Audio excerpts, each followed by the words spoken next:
programang ito ay rated SPG. Striktong patnubay at gabay ng magulang ang kailangan. Maaaring may masiselang tema, lengguwahe, karahasan, sexual, horror o droga na hindi angkop sa mga...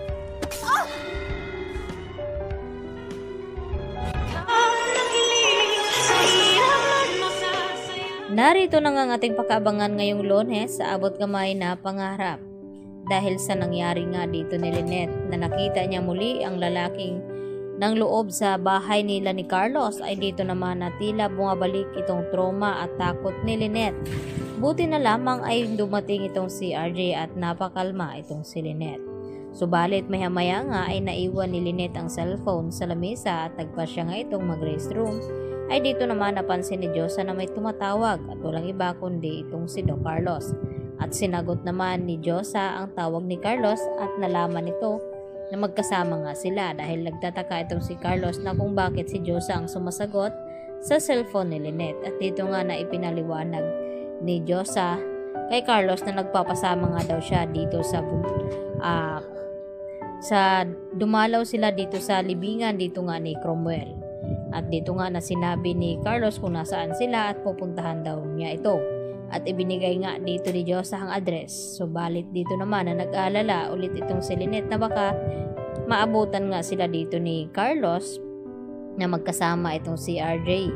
At dito naman napagsalitaan ng hindi maganda ni Lynette itong si RJ.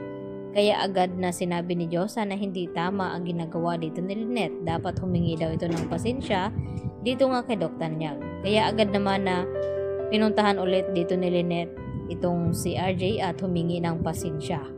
At maya-maya nga ay dito dumating agad itong si Carlos at tinawag itong si Lynette na kung pwede ba daw silang mag-usap at hinila nga papalabas ng restaurant itong si Lynette ni Carlos Benitez. At nang makarating na nga sila dito sa bahay ay hindi pa rin matigil-tigil ang mga tanong dito ni Carlos na kung bakit magkasama daw itong si Lynette at RJ. Nagkikita ba daw sila at niloloko ba daw ni Lynette itong si Carlos?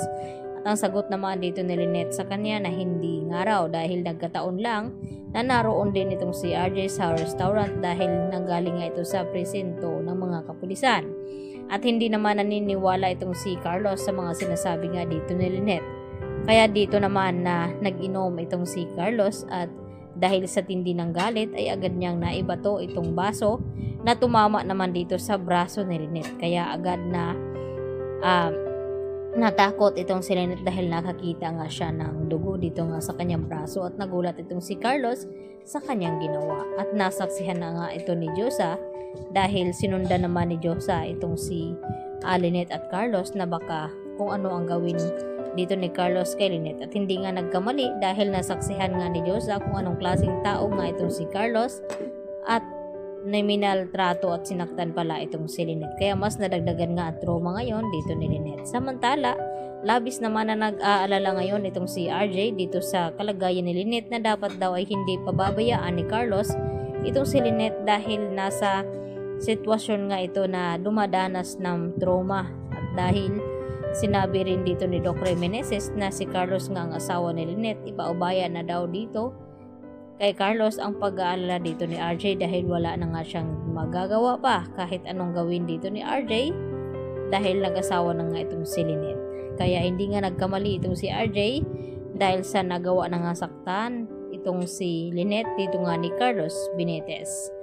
At ganoon na lang katindi rin ang galit dito ni Carlos kaya napagbuhatan niya ng kamay itong si Lynette. At pati na rin itong si Annalyn ay nadadamay na rin dito sa ugali ni Carlos Benitez. Kaya pinag-iinitan pati ang trabaho ni Annalyn ay tila hindi nagugustuhan ngayon ni Carlos Benitez. At naintindihan naman ito ni Mang Pokwang.